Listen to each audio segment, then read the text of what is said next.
Grayson Allen's name continues to surface in trade reports, trade rumors, and we understand why. That salary is a juicy carrot potentially for the Milwaukee Bucks to make a change to the roster. But do they need to do it? And what type of player is Grayson Allen? And is he a valuable commodity to this Bucks team? We're going to walk through some of the numbers, and then we have the latest on an injury front for Milwaukee. It looks like a few big names are going to miss tomorrow or tonight's game against the Atlanta Hawks. Let's dive into it. You are Locked On Bucks, your daily Milwaukee Bucks podcast, part of the Locked On Podcast Network, your team every day. Welcome to Locked On Bucks. My name's Kane Pittman. You can hear and see me on this show Monday to Friday and also find my work over at ESPN. And as always, we thank you for making Locked On Bucks your first listen or first watch of every single weekday. You can do it for free, whether it's on your audio platform or on YouTube. YouTube continuing to take off for Locked On Bucks. The comments section has been going absolutely berserk. Make sure you jump on there, get involved, leave a comment. That helps us more than anything you can do outside of subscribing. Make sure you've done that first and then join in the conversation. I'm doing different things on YouTube Shorts, which I teased today's episode talking about Grayson Allen as well. So there is plenty of different ways to get involved with the show and have some fun. I hope, or tell me I'm wrong. People like doing that as well, which I always appreciate. And today we are going to talk about Grayson Allen. Before we get into that, today's episode is brought to you by LinkedIn. LinkedIn Jobs helps you find the qualified candidates you want to talk to faster. Post your job for free at linkedin.com/LockedOnNBA. As I said, Grayson Allen clearly going to be a big topic of today's show. Yahoo's, I almost said Bleacher Report, formerly of Bleacher Report, now of Yahoo, Jake Fisher, has reported that the Bucks have engaged in at least conversations with multiple teams, assessing the interest in Grayson Allen for a potential trade, obviously very early in the season. But I want to dive into that a little bit more. It's not surprising for a couple of reasons, but we'll talk more about Grayson Allen in a little bit. But the Bucks are back tonight, probably as you're watching this, could be tomorrow, depending on where you are in the world. They're going to play the Atlanta Hawks again. I'm sick of the Atlanta Hawks. 2 preseason games. This is the 3rd time they've played this regular season. I have had enough of watching the Atlanta Hawks, but they're playing again. The Bucks are back at home for this one. So far, 1-1 on the season, and who knows? Maybe the tiebreaker means something later on in the season. So it is an important game for the Bucks, but you're going to have no Chris. You're going to have no Pat Connaughton, no Drew Holiday, no Joe Ingles, AJ Green still dealing with his nasal fracture, as they call it. But Drew Holiday is the interesting one. So tweaked his ankle against the Hawks last time in Atlanta. The Bucks lost that game. Has had around a week off already now. He will miss this game, which then the Bucks have the Cavs in a couple of nights' time, and then they go on the road in a big game against Philly on national TV. So there's been no reporting. There's been no suggestion that this is a seriously sinister ankle injury. But as we've seen from time gone by, the Bucks will make the most of any rest advantage they can get players. The good news is that Giannis is at least probable for this game with the knee. Grayson Allen, who missed the last game through illness, he's probable to play. And then Marjon Beauchamp surfaces on the injury report as well, just for good measure. With a calf contusion, they throw in the word contusion with any injury these days. So who knows if there's anything serious there. Of course, Pat Connaughton is missing with calf soreness as well. So we expect Giannis will play this game against Atlanta. We'll wait and see on Grayson Allen and Marjon Beauchamp. But the Bucks, again, looking to take a 2-1 series lead. There was no Trae Young last time they played. So this will be fascinating to get back home. And then they've got the Cavs who have slipped a little bit, but always a shame when Drew's not there. But with Chris and Pat, we've been speculating, and it's been speculation so far, that I was circling the game against Philadelphia. I was circling then potentially a really long and difficult homestand that they have after that. So at least the good news is that Pat and Chris seemingly are on the way, and Giannis is going to play in this game. So that's the latest on the injury front for the Bucks. Let's talk about Grayson Allen. So Yahoo's Jake Fisher, as I said at the start of this podcast, has reported that the Bucks have at least kicked the tires with different teams and seeing if there's any interest in Grayson Allen? First of all, from a contract standpoint, $8.5 million this year, $8.5 million next year as well. So, in my eyes, a pretty nice contract. It's not a huge overpay. It's decent money, but it's also good for the Bucks to be able to add this salary into a potential trade and get you to that sort of mid-salary range that the Bucks really just don't have any other guys in that range that they would want to be trading anyway. And then you get yourself in a situation where could there be a Jordan Nwora salary that's added to that? Could it be George Hill? Throw some seconds in. Then you're potentially cooking with gas if there's a team that wants to make a trade later in the season. So that's the financial reasons why it's not a surprise that the Bucks would at least be doing their due diligence around the league and asking the question whether there's any interest in Grayson Allen. But I want to go through just a couple of the numbers here on today's show, a bunch of the stuff that's shooting, because look, I've been someone that, and I still think that Grayson Allen can be an important member of this team. Defensive questions, which we'll get to, but I think that he is one of the guys on this team, along with Javon Carter, as we've found, that has significant room for improvement in this team. And there actually is a scope for development on the defensive end, because the one thing I'll say with Grayson Allen, I don't think that it's a lack of effort with the defensive stuff with him. We've seen other players in the past where it looks like there's disengagement, perhaps falling asleep. I've never really thought that was the problem. Grayson tries hard. Maybe he's just not he doesn't have the size, and maybe he doesn't have that instinct defensively that most of the players in the Bucks roster have. Let's be honest. We've been pretty lucky to watch a team that is stacked with elite defenders. So the defensive question marks are going to remain. And the other point of this is that Grayson Allen overall, when you look at it, is a pretty one-dimensional player. He shoots threes at a good clip, at a well above average clip, and he's arguably one of the best shooters on this team. Even if he doesn't take the most difficult of threes, you can make a case he's the best shooter on the team. But he doesn't really do a lot else. And that's why I think it's a fascinating idea to balance the need that the Bucks have for shooting on this team up against the limitations that potentially Grayson Allen has when we get to the pointy end of the postseason. So I want to dive into these numbers next, so stick around for that. So we would really appreciate if you do that. But first of all, I want to talk about LinkedIn jobs, because these days we know if you're trying to find candidates for a job, you're hiring, you don't want to waste any time. You want to make sure that you've got the appropriate candidates for your job. You want to be 100% certain that you have access to the best and qualified candidates that are available. And that's why you need to check out LinkedIn Jobs. LinkedIn Jobs helps you find the qualified candidates you want to talk to faster. Post your job for free at linkedin.com/lockedonnba. That's linkedin.com/lockedonnba to post your job for free. And all you have to do is add the job and the purple hiring frame to your LinkedIn profile to spread the word that you are hiring. There's a bunch of different tools you can use, screening questions. These types of things make it easy to narrow in and focus in on the candidates that you want. And no one's wasting any time with this. And that's why small businesses rate LinkedIn Jobs #1 in delivering quality hires versus leading competitors. That's linkedin.com/lockedonnba. You can post your job for free there. Terms and conditions apply.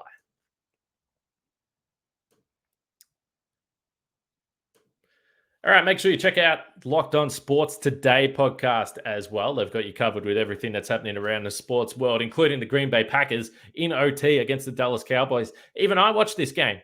I was scrolling Twitter, feeling for a lot of our Packer friends that also listen to this show. Thankfully, you were able to pull that one out. Made hard work of it, but a win is a win at the moment for the Packers. So shout out to all the Packers fans listening to this podcast. I'm on your side. I was watching that game and very happy for all you fans of Green Bay. But the Locked On Sports Today podcast will have you covered there. All right. Here are the numbers with Grayson Allen. And I mentioned that he's a little bit of a one-dimensional player. I think he's looked to score a little bit more going to the basket so far this year. But unfortunately, and this is via NBA.com tracking data, and some of this stuff is you're not putting your life on some of these data, that's for sure. There is some discrepancies with the numbers, but overall, it's at least gives you an idea that potentially it confirms what you think you're seeing on the court. So we know Grayson Allen can throw it down. He's athletic. but he hasn't had much success at all driving to the basket so far this year. So if you go and look at all the different tracking data in terms of shots that he's been taking on all drives to the basket so far this season that have been accounted for, Grayson Allen 3 for 14 from the field. He hasn't had much success finishing at the rim on any type of shots that are contested at all. Overall, he's about 63% at the rim, but some of that is uncontested. Some of that's transition. But when he's been putting the ball on the floor and trying to score through or around traffic, it has not been successful for Grayson Allen. So ultimately, what he's doing for you is knocking down open threes. So he's attempted 54 threes so far on the season. In 50 of those 54, he's taken no more than one dribble. So he's standing there, he's coming off those handoffs, which a lot of the times he gets open look, whether it's attention that Drew Holiday's got as a ball handler, attention as Giannis will obviously have as the ball handler. Grayson Allen has been able to benefit from that, but 50 of his 54 attempts come with one dribble or fewer. But here's the crazy stat. Because if you think about the shots that Grayson Allen has taken in this lineup, it's wide open threes, which I think is why potentially there's some concern for the postseason. If the defenses are better, you play a team like Boston and all of a sudden they're not going on under on any screens. They're just straight up switching the action. You've got a guard in your face. He's got a hand in the air. You have to all of a sudden shoot contested threes. 54 out of 54 attempts from three for Grayson Allen this year have been classified as open or wide open, which means that he has at least 4 feet of space to the nearest defender. 54 out of 54. So every single three he has attempted has been an open three. Now, he's knocked them down well. 43% from above the break, 42% overall. So again, on a team where the Bucks right now are 35% from three, that's 34% from three, I should say. That's 19th in the league. Grayson Allen shooting above 40% is invaluable because we know the Bucks offense has really struggled, particularly in the half court. They haven't been great. And Grayson Allen being able to break down the defense on some of those plays. You can run him off the ball. Again, use those handoffs. If he can knock down open threes, that's him playing his role. That's exactly what he needs to do. But he's not creating his own shot. He's not having success putting the ball on the floor. So Grayson Allen is what he is. He's a marksman. You want him to be a shooter in this team. And I understand why there's concern about the postseason stuff. Is he playable in the second round? If the Bucks play the Boston Celtics again, is that going to be a concern? What about if they get to the NBA Finals and they, for instance, played a team like Golden State, whoever it is? Can he play in those matchups? I think it's questionable. But I also look at the depth on this Bucks roster and I say, okay, what role would best suit Grayson Allen with this team in a playoff series? So I went back and looked at the numbers against Boston because without going back and watching the game, so I'm trying to use my memory here from back in May, I thought to myself, there was no Chris Middleton. Boston, a very good defensive team. I wonder if Grayson Allen, his three-point attempts all of a sudden became contested. And was he taking more difficult shots? So when I looked up the data from that series versus Boston, he took, across the 7 games, he took 24 three-point attempts. Again, every single one of them was open or wide open, which is fascinating because even though the Bucks were clearly struggling to generate offense, Grayson Allen, maybe by design by the Celtics because he wasn't knocking him down, the Celtics were like, okay, well, Grayson Allen shoot. Because here's the kicker with someone like Grayson Allen. I assume, or you have to assume that if you have a guy like him, is the defense going to care about him in the postseason enough that if he's on the floor, you have a guy that will command the full attention of the opposition defense? Because I think this is a big problem for the Bucks. They've got guys that can knock down threes, but they don't really have a shooter that puts the fear into the opposition. So Grayson Allen was 5 for 24 from three. And they were all open or wide open, so disastrous. But we understand that the playoffs they're all small samples. So Grayson Allen was awesome against the Chicago Bulls, and they really desperately needed it. Maybe not desperately, but they needed it. And he played really, really well. Then he had a stinker against the Boston Celtics. So did he have a stinker against the Boston Celtics? Given the fact that they were all open threes, did he have a stinker against the Celtics because of the pressure? And is that going to resurface again this season? Or was it just a couple of bad games? I don't know. That's the question that if you're the Bucks, you have to ask in terms of faith of what you think Grayson Allen can do for this team. Now, the defensive limitations are interesting because if you just look up the Bucks' defensive rating overall in that series with Grayson Allen on the floor, 111.0. And when you consider the Bucks for the series were at 97, you go, gee whiz, the Bucks did not go well with Grayson Allen on the floor in that series. But I wanted to dig in a little bit deeper because there was no Chris Middleton. We've discussed the rotations a lot during that series. Is it totally fair to pin the defensive struggles all on Grayson Allen or George Hill? That's obviously become a bit of a scapegoat, I would say, among Bucks fans. So Grayson Allen played 51 minutes with the starters. So that was Brook Lopez, Giannis, Drew Holiday, Wesley Matthews, and then Grayson Allen. And in those 51 minutes, the defensive rating of those guys was 97.3. So I guess here's the question for the Bucks. They don't have a lot of knockdown shooters. I still believe that Grayson Allen qualifies as a lockdown shooter. And if you look at his advanced numbers this year, when he's playing with the starters, it doesn't show up in the data, including that 97.3 against the Boston Celtics, that there was huge problems defensively. Again, it's a very small sample size. So then we've had huge discussions about what do you do with the starting lineup, who starts with this team. So I think that the question becomes, if you look at a playoff rotation in a series against the Celtics, for instance, can you play Grayson Allen unless he's alongside the starters?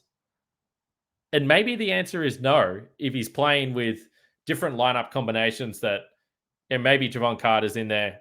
And I say that because there's a bit of a lack of size then with Grayson Allen, Javon Carter. The Bobby Portis minutes when he was playing alongside Lopez with Grayson Allen, they didn't go too well. So it was more about the depth of the roster. So and this is something that I've theorized on the offensive side of the ball, but defensively, does Grayson Allen become more playable if you just have more playoff rotation guys? So Chris Middleton, obviously, in the lineup. We don't know what Joe Ingles is going to bring. But is there a world where Grayson Allen can be playable in the postseason and used as a guy that hopefully shoots better than 5 for 24 from 3 when he's playing alongside starters? And this is the question and the gamble ultimately that the Bucks would have to take if they brought Grayson Allen into the postseason. So I want to get a bit more into the idea of why a Grayson Allen trade makes sense, the history behind John Horst making in-season trades, and then potentially some of the names that could come up in a Grayson Allen trade. It's still very, very early in the season. But today's episode is brought to you by Bet Online, the number one source, as everyone knows, for sports betting info, stats, news, and analysis. Get the latest odds and trends for every professional and amateur league out there, from football to basketball to soccer and esports. They've got it all covered at betonline.net. And if you love sports podcasts, you can find those at Bet Online as well. They're always the fastest and easiest way to get your betting fix. Now, I've referenced some of the different lines that you can get at betonline.net on multiple occasions. And one of the lines that I was mentioning was first player in the NBA this year to score 50 points. Now, I was hoping it was going to be Giannis. He didn't quite get there. No one had done it until tonight. Darius Garland. I wonder what he was paying to get to 50 tonight, but Garland scores 50 for the Cavs. And then about an hour later, Joel Embiid goes absolutely bonkers. 59 points. He had a double-double. He had 8 assists. I think he had 7 blocks as well. Just an absolutely insane game from Joel Embiid as the Sixers take down the red-hot Utah Jazz. Who would have thought that would be the case? But there's all sorts of fun stuff like that on the website, so check it out. Head to the website today or use your mobile device to learn more. That's Bet Online, where the game starts. All right, let's keep it rolling here with our trade talk. So I've gone through the salary. I've gone through some of the Grayson Allen numbers, the good and the bad. And now we just straight up ask, why would the Bucks be making the call? Well, why wouldn't they make the call? First of all, John Horst, he's always out there. We use the name, we throw it out there, John Heist. He's always looking to be John Heist, and he is an in-season trader. Of course, he made the Drew Holiday trade. Absolute catalyst for the Bucks winning the title, but the PJ Tucker trade was a catalyst for the Bucks winning the title as well. And then he tried in 2019 with the Nikola Mirotic trade. Last year, he tried with the insurance for Serge Ibaka. And then even back to 2018-19, early in the season, he made a trade for George Hill. And my old mate Daly and John Henson went out to Cleveland there as they were starting to shuffle some salary around. So, point being, there should be no surprise if the Bucks are absolutely aggressively making calls and seeing what's going on and assessing the market. That's John Horst simply doing his job. I just have a concern with making an early season trade because I think, without seeing this team in its full capacity, I think you want to see how it all fits. I want to, unless you get some sort of crazy deal, but I think you want to see this team get healthy, play together. And perhaps the biggest question mark for this team is, again, my old mate Joe Ingles, which we know his recovery a little bit up in the air when he's actually going to return to the floor. But, we hope it's early in the new year for Joe. He's been traveling with the team. He's certainly moving all well. He's celebrating well on the bench. So Joe Ingles coming back to this team, I think in an ideal world, if he came back in early Jan, you get around a month before the trade deadline, 4 or 5 weeks. Not ideal. You would love more time. And I think that it would be very unfair to expect Joe Ingles to come back into this team and be at his absolute best from day one, coming off an ACL at his age. That's not fair. That would be unrealistic. But at least you get a bit of a look at him. Because at the moment, and I'm optimistic on Joe Ingles, which say what you want. I'm optimistic about Joe Ingles. But you still need to see it a little bit. And I just wouldn't be trading your key piece there in terms of salary that you can move around without seeing Joe Ingles, without seeing if Chris Middleton comes back and he's healthy and Pat and all these guys. I think it's kind of handy to have that trade piece in the back pocket if you need it, particularly because I think there's going to be interest in Grayson Allen. I think he's had a decent start to the season, getting into double-digit scoring, as I said, shooting the ball well from the outside there. And then perhaps another point that is worth bringing up, you'll have other veteran players come available the longer the season goes, the closer it gets to the deadline. So I discussed a team like Utah. So they've got a bunch of different players. Maybe some of the vets become available in Utah. Maybe the Eric Gordon trade finally happens. Now, it'll be difficult for the Bucks to add all the pieces to get the salary to trade for some of these guys. But we see it every year. If you leave it a little bit later in the season, people become available. Who would have thought that the Bucks would have been able to trade DJ Augustine and DJ Wilson and basically go back in the draft 6 or 7 slots to pick up PJ Tucker? No one. At the start of the season, absolutely not. I wouldn't have even believed that deal was possible. But the Bucks were able to get it done. So they've got some seconds they can fling around. Potentially Grayson Allen. A couple of other guys there, as we mentioned. So at the moment, I love the depth of this Bucks team. I love the look of them if they're all healthy. But who knows what happens in a couple months? Maybe the situation changes. So I know some people have said that, I'm anti-trade. I'm not anti-trade. And I'm not saying no matter what happens, you have to keep all these guys and ride it into the postseason. That's not what I'm saying. I'm just hesitant to dive in and make a trade right now because it's the start of November and a hell of a lot can change by Christmas. By the trade deadline, things can change significantly. So I just wouldn't be rushing. But of course, it should be expected that John Horst and the Bucks front office are at least making phone calls there. So, look, I think I've outlined some of the pros, some of the cons for what could happen with Grayson Allen. At the moment, I'm holding. I'm not making a trade yet. I would love to see Grayson Allen play with all these starters once they're back. And then, as I discussed, I think the Bucks have a deep enough playoff rotation that they're in a really comfortable spot. I've discussed Jay Crowder a lot. I'm not excited by the idea of a Jay Crowder trade for a number of reasons. He's not an offensive threat. He plays predominantly the 4, which, that's where Giannis plays 80% of his minutes. I don't think Jay Crowder would start on this team, which doesn't seem from the outside like he would be thrilled about. Now, the potential downside, if you're worried about Jay Crowder, is that he could go to Miami and you play Miami potentially later in the season, and it's another body to defend. But yeah, I'm just not sure about the fit. I'm not convinced at this point in time, and I wouldn't be giving away arguably your best shooter for that. I think if there is a trade down the line, I think the Bucks need another guard. I think there's questions at the guard position, and I would be looking there rather than potentially looking to add another forward. I think the Bucks are pretty covered. I think they're an elite defense. I know you can never have enough defense, but I think they're looking pretty solid as long as everyone can come back and be healthy. But we're going to find out over the next couple of months. So that's my take on the Grayson Allen situation. Not surprised that it's come up, but I would just hold for now. But make sure you let me know what you think the Bucks should be doing. Would you be doing this right now? Would you be rushing? Are you desperate for Jay Crowder? Are you desperate for any other vets out there? Drop some names. Drop some names in the YouTube comments of guys that you're potentially looking at. And let's keep the conversation going over on YouTube. Of course, don't forget to subscribe and share and all those things with the show, particularly on YouTube. We're building a really nice community over there at the Locked On Bucks YouTube page, and it's a hell of a lot of fun. I spend most of my nights over here in Australia scrolling YouTube and seeing what the people think. So make sure you join me on there and have some fun. Tomorrow, Bucks, Hawks, 7 p.m. Central Time. We'll be here for a post-game show after the game. Hopefully, Giannis is back. No Drew and Chris. Hopefully, they're not far away, but we'll be back for the post-game show.